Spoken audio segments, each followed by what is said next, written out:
Hi everyone, welcome back to my YouTube channel. Every time I say welcome back to my YouTube channel, it used to turn my tummy like, you too, you're a YouTuber.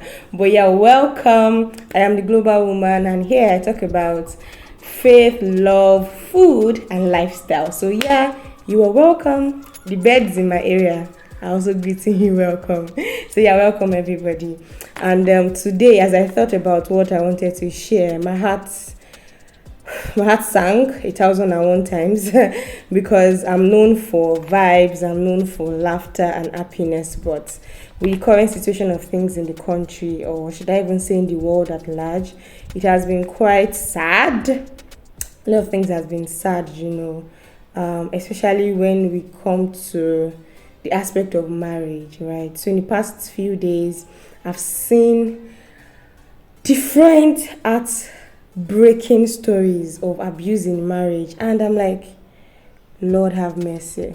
And it's also funny because now everybody has a reason to talk down on marriage, because we've seen instances even in Christendom where marriages have failed, and there's a way that bad news always travels, and people were like, thank God I did not want to marry before. But yeah, I just thought to share a few things because I've seen that many people that have been talking about this are people that are older in marriage, and I'm just about 5 months in marriage. Actually, my marriage clocked 5 months today. And then I'm like, do you really want to share? But yeah, aside the fact that I'm in marriage, I'm married, I'm also a US certified marriage mentor.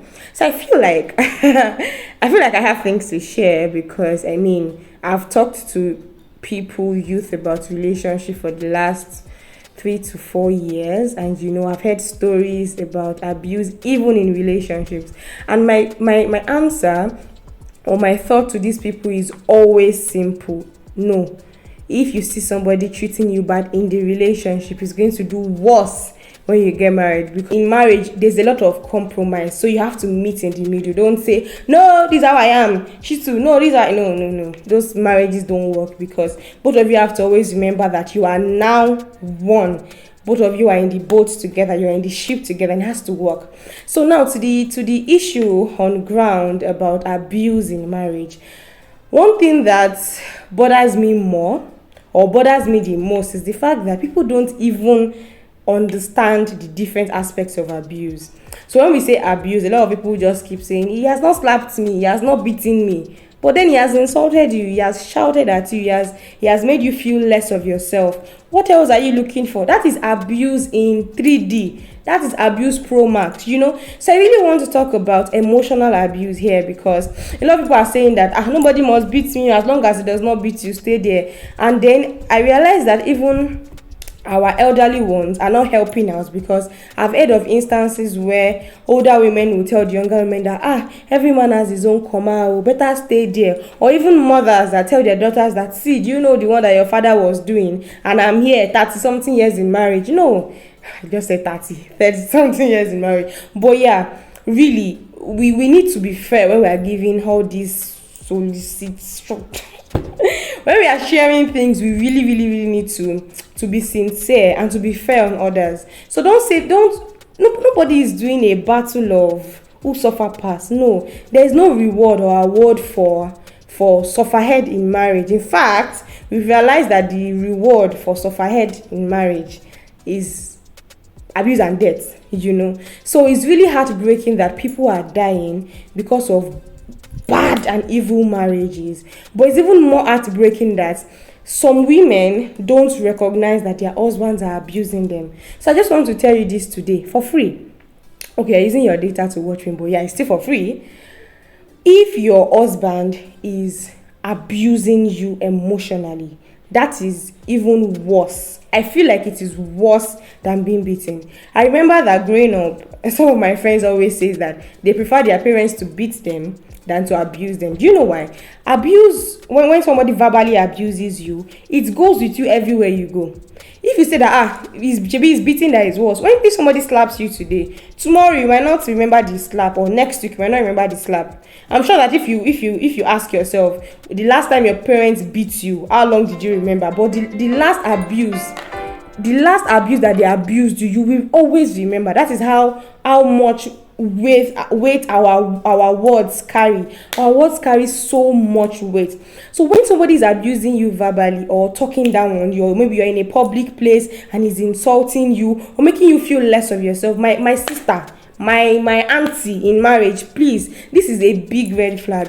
And if you're in a relationship and you're not yet married, this is good news to you, because if you realize all of these things, you might save yourself from a lot of problems later on in life. So please, let us not overlook emotional abuse. In fact, I was reading on Instagram today, and somebody was asking somebody else that, am I in an abusive marriage? My husband spits on me.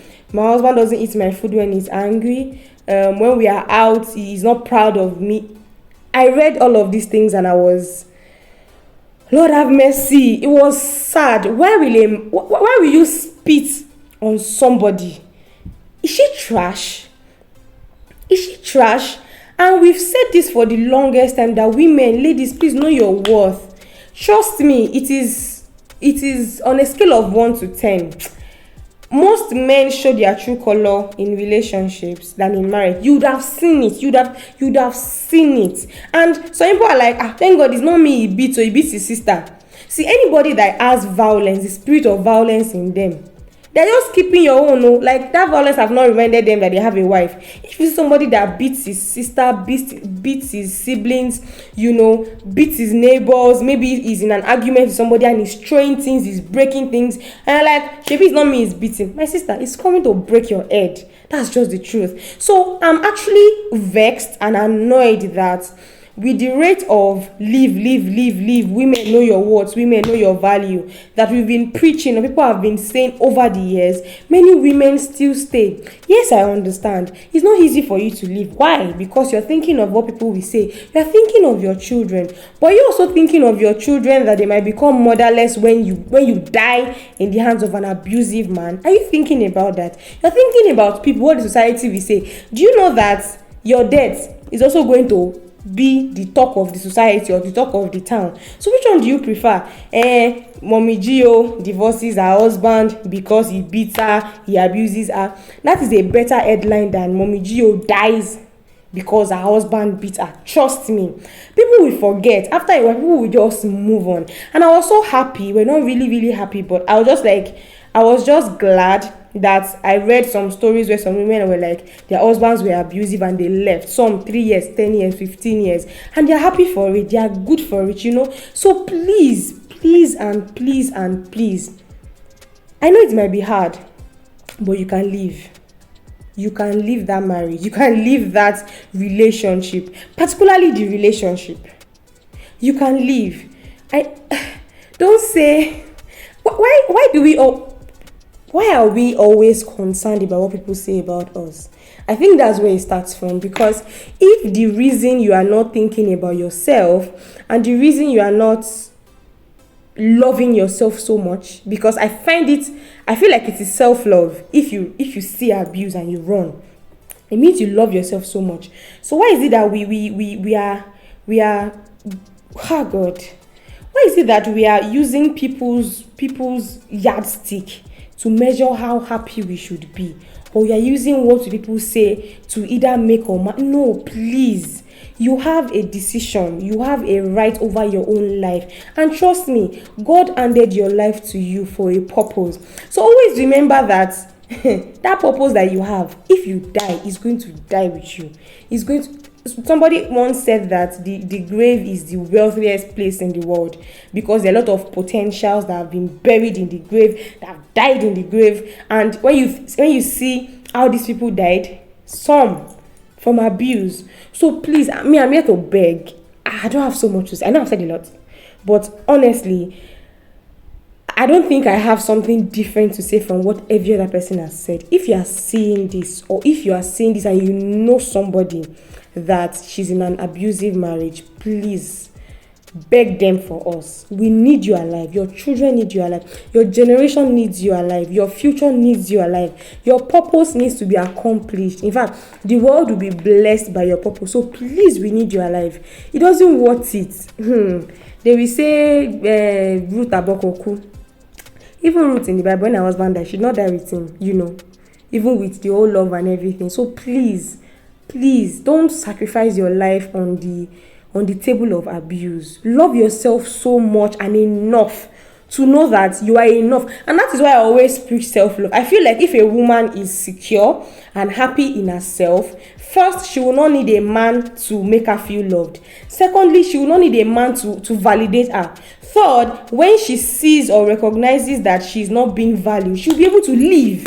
But it is when you yourself, you don't see value in yourself, that's when you stay in a ridiculous place. And I always, like, people that know me know this is my sentence, this is my phrase. No one can place more value on you than what you place on yourself. Have you ever gone to a place to say you want to buy, for example, let's say I want to buy a phone, this phone, and they called it 20,000? Will I say show back 30,000? Will I say, should I give you 30,000 for it? No. I would even say 15k or 10k. That is how life is. So nobody is going to add more value to you than the value you've placed on yourself. So if you say that you are 30k, you are 30k. That is it. You are 30k and nothing is going to change it. Put that value on yourself. So when somebody is coming and trying to price you for 2.5, it's not possible. And 30 me like this, I'm even $1,000,000, trillion, zillion. Anyway, but please value yourself so much to recognize abuse and leave. So don't wait until he beats you. If he's throwing things, is a red flag. If he's abusing you, is a red flag. If he is talking down on you, making you feel less of yourself, is a red flag. If you are winning, this one, a lot of ladies don't recognize it, but it is a huge red flag. If you're in a relationship with somebody or you're in marriage and you see that when you are winning, your husband is not happy for you, your husband is looking down or feeling bad because you are winning, this is a red flag. Any man that cannot be happy with your success is going to do what?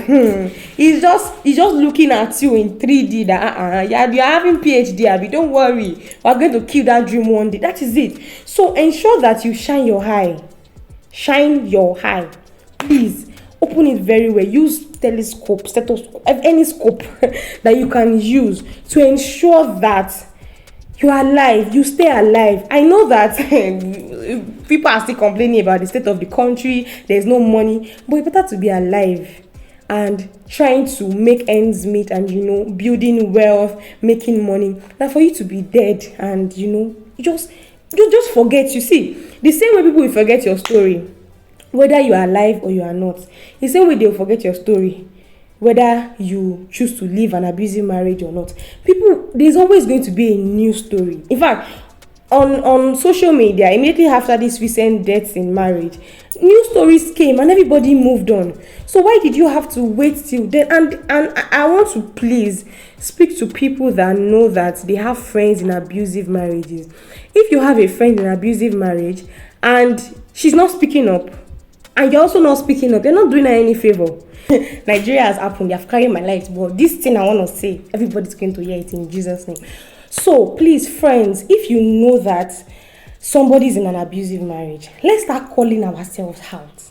The same way we are quick to say, somebody bought a new car and you're posting and you're even envying the person.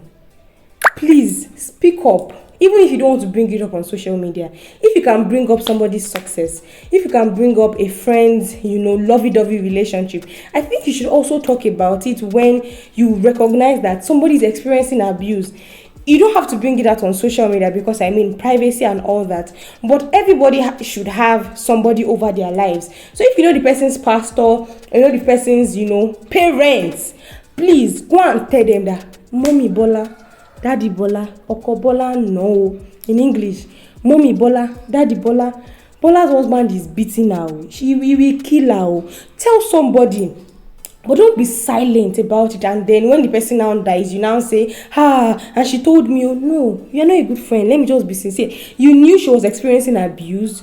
You didn't tell her parents because you feel like, what's my own? A lot of us do that thing and it's not good. You're like, what's my own? It's not me they are beating. No, it's wrong. We need to be our brother's keeper, our sister's keeper. If he's also a man, that you have heard that his wife is stabbing him or his wife is beating him, go and look for his parents. Go and look for his guidance. Go and look for somebody that is in his life preferably somebody older, even if it's his siblings, as long as you have that information, share it with somebody that can help and get them out of that place. I think that the government should also, maybe, I don't know, I know that there are foundations that help in all of these things, but let us have a call line, helpline, our own 911, to say, so my neighbor's husband is beaten now, can you come? Maybe if we see, maybe if they're like, higher authorities over this thing, then we can have help, because it's saddening. Like I moved to tears, but I mean, it is sad to see that lives are being lost in the bed of or in the room of marriage. It's sad, and it shouldn't be anybody's portion.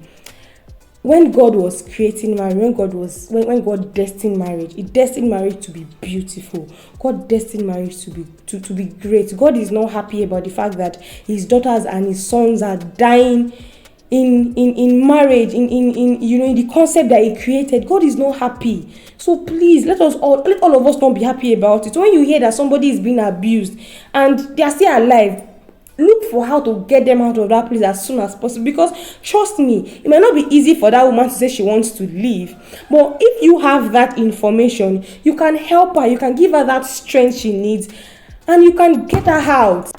Please, let's help one another. It's sad. It's too sad. I also want to add that in the midst of all that is happening, I've seen comments on social media. People are like, I will never get married. This one that is happening. Are there any good marriages? Are there any whatever? I want you to know that they are good marriages. In fact, they are great marriages, right? So don't focus on the bad things happening and use that to judge your own life. I'm sure that around you, that old neighbor, even maybe your parents that have spent years and years. My parents are 20. That mass is not mass. They're almost 30 years in marriage, and their marriage has been great. I've seen beautiful marriage. I know somebody that is an alumnus of my fellowship. I think he's over 50 years in marriage. My family doctor, oh God, I love that man and his wife. They're, I think, over or almost 40 years in marriage, if I'm right. And their marriage is beautiful. And I don't live with them, but based on what I know, because they are close, their marriage is beautiful. So I have my parents, I have people that I look up to. So it's just like, let me make this example. Let's say you want to buy a phone. Let's say this is the phone you want to buy. I don't want to mention any name of phone before we start that war. But let's say it's this red phone that you want to buy. And then you realize that other people are using, this is a remote here, and you realize that many people are using black phone, but there are people using the red phone that you really love and desire.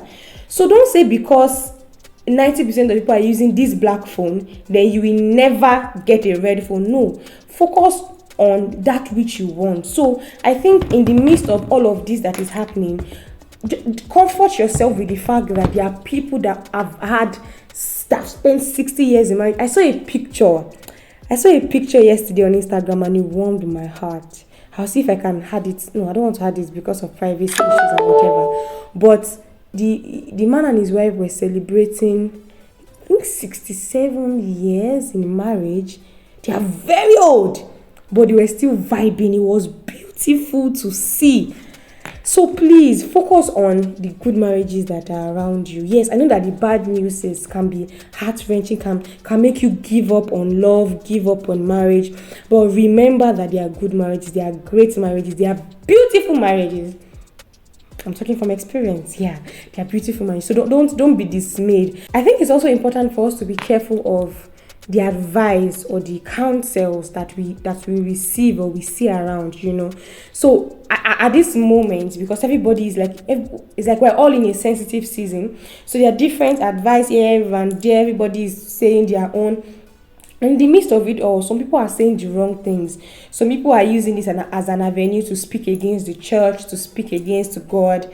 I want you to be careful of the kind of conversations that you get into, and also be careful of the words and the seeds of words that are being planted into your life. So even if somebody comes and makes a video and says, I'm never going to get married, there's never going to be any good marriage, remember that there are good marriages and there can be more good marriages. Your marriage can be beautiful, your marriage can be good. And if you're in a relationship here, please get a counselor, get a coach, get a mentor, get somebody that is in a beautiful marriage that can guide you. And if you see that your partner now, whether you're married or not, is having traits of being abusive, whether verbally, emotional, or even psychologically. Some people, they have almost made their partners run mad. Like all those people that you're in the house with your wife or your husband, though, but you are living in malice. Like you're just doing things that is going to run them crazy. That's also abuse. So let us see all of this. Let us know that it's not only slapping or breaking plate on somebody's head that is abuse. There is more to it. So if you are seeing these traits in your partner, especially if you have not yet gotten married, please get a counselor. Get somebody to advise you and leave. See, that leave is LEAVE, capital letter, bold, biggest font ever. Leave. If you leave, nobody will die. But if you stay, you can die. Right? And also, in all that you do, marry a kind person. Marry a loving person. Marry somebody that never wants to see you hurt. Marry somebody that never wants to see you sad. Marry somebody that that you can trust your heart with, And these things are not difficult to recognize. It's just that when many of us get into relationships, we're in relationship for different reasons. Sometimes you're in relationships for reasons that don't even make sense, So get into relationships for the right reasons and open your eyes very well so that you can see all of these things we are saying. And remember that God values your life more than the marriage you are in.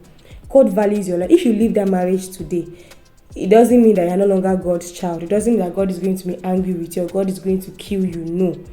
So God values your life so much because He gave you that life. So don't go and lost it because of a man or a woman that does not value your life, right? So don't wait until it is your corpse that is going to leave that house. Use your leg to leave. The funny thing is that if you stay in an abusive marriage, you will still live, either dead or alive. But you still leave that home, you still leave that house, you still leave that marriage, either dead or alive. So is it that you don't value your life so much to stay alive, And honestly, I saw somebody's post and the person was really angry and saying that women safe with all of our noise and everything, why are you still staying? And it got to a point where the person was really like, he does not pity any, I don't know if it was a he or a she, I saw it on someone's status, and the person was like, he or she does not pity any woman that dies in her husband's house because we have been shouting for too long, we have been screaming that you should leave, you're not leaving, now you won't suffer, head all of those kind of things. And I understand where that person is coming from, but I mean, empathy is always needed in every circumstance. But truth be told, some people don't understand why you are still in that abusive relationship or marriage. We cannot understand. It might be difficult. You might understand because you are in it. Maybe. And I think women also keep staying in marriages because they are not financially stable or financially buoyant enough to leave. My sister, it's not better to live alive and go and hustle for your urgent 2K every day than for you to stay because a man is giving you money. Money is not everything. No. Money is not everything. Your life is more important than money, trust me. Because if you are dead, what are you going to use the money for? So yeah, you might say that we don't understand, and truthfully, we cannot understand why you are still in that abusive marriage. But maybe you should talk to somebody. And if you are watching this today and you don't know if you are in an abusive relationship or marriage, but you feel like something is off, please speak to somebody. You can reach out to me if you want to, but speak to somebody. Ask somebody, especially somebody that is married and is in a good marriage. Please don't go and look for advice from somebody that you are not sure of the state of their marriage. I know it might be hard to tell, but ask God before you go and seek for advice, because if you seek for advice in the wrong place, it might be difficult for you to pull through. But yeah, if you are seeing traits of abuse and you really need to be sure, is this abuse or am I overreacting? Because there's sometimes that maybe people might mistake little quarrels for abuse. So don't, because of what is happening now, say, hey, my husband raised his voice, divorce. Let's calm down. Has he always raised his voice before? The raise that he raised, is it because there's sometimes that people can get so pressured and snap? Watch it, be careful, look at it. So don't now, because of what is happening, any small glitch or challenge, up never, any small challenge in your marriage, you now say, I'm not doing again, or I'm leaving. So don't do that, because trust me, the best of marriages have had its own share of disagreements, and disagreements are quite normal in marriage, especially the ones that are reasonable and sensible, not the ones that turn to punching bag. Disagreements are possible in marriage because people are from different backgrounds, different experience. I mean, you're marrying somebody from an entirely different background, experience, psychology, from yours. So it's normal to say, no, I don't want the stool in the middle of the parlor. I want it at the side of the parlor because in my father's house, it's always at the side of the parlor, Excuse me, things like that. And then your husband is like, no, I want it in the middle, Will you now say, because your husband did not agree for you to put the stool in the middle of the parlor, you now say you want to divorce? No. All right. So let's be careful, because I know that people are very sensitive in this period, and it's like you're looking at that your marriage in 3D, 2D, 4D. That if he just brings any kind of mood, I'll just scatter it. No. Know your worth, though. We have said it. Know your value. Know your worth. Know who you are.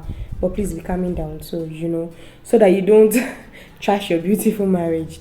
So we need to do things with wisdom. That's why it's very important for us to always pray for wisdom. So pray to God for wisdom in every circumstance, and then learn to speak to somebody about your challenges, especially things that are beyond your control. So don't die in silence. This might not even be about abuse. It might be about maybe a very big challenge you are facing in marriage and it's eating you up. Don't say because they have said for better for worse. No. Look for somebody trusted, somebody you can trust to share with. Not somebody that when you share with them about your challenges in marriage, they will now carry BBC and expose you. No. That's why it's always good for us to have sensible friends, circle of people that have sense, people that are mature.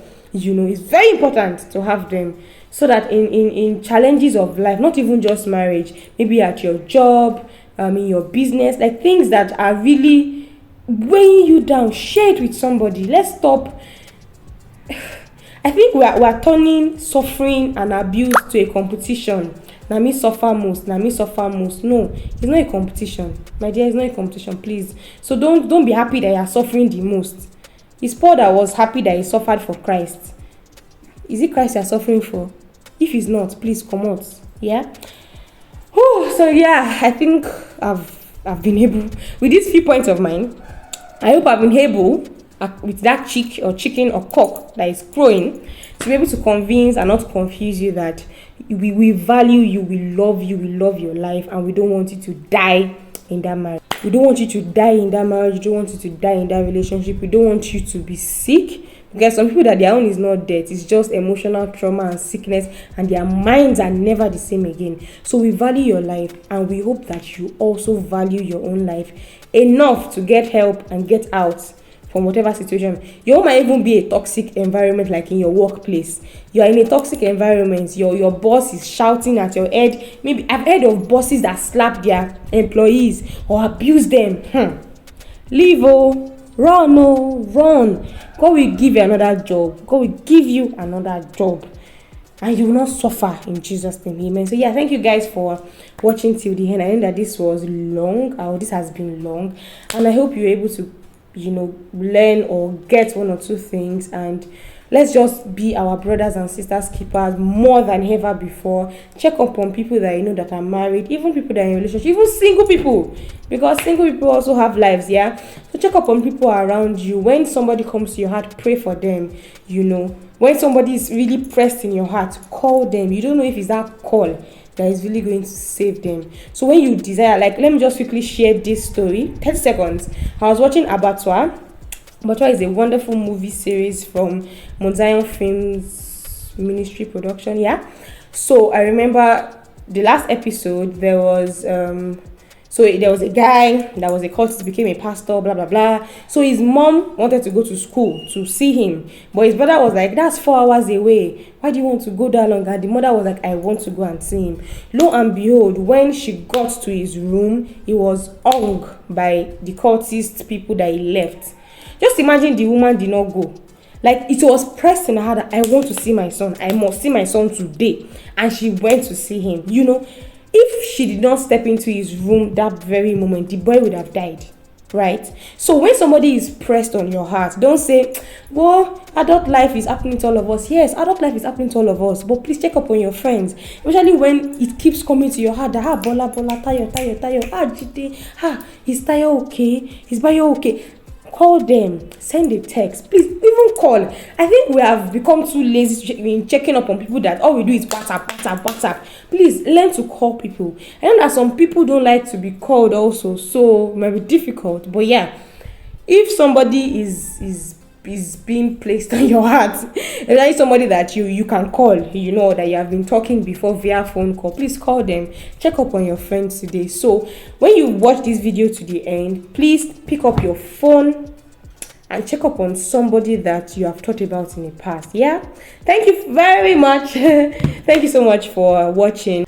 Please like, comment, subscribe, share. What else did they say? And yeah, watch out for more videos, and you can also look through my channel for videos I've already posted. Thank you so much for giving me your time today. It's been purposeful for me, and I do hope that it's been purposeful for you as well. Have a good day. Bye.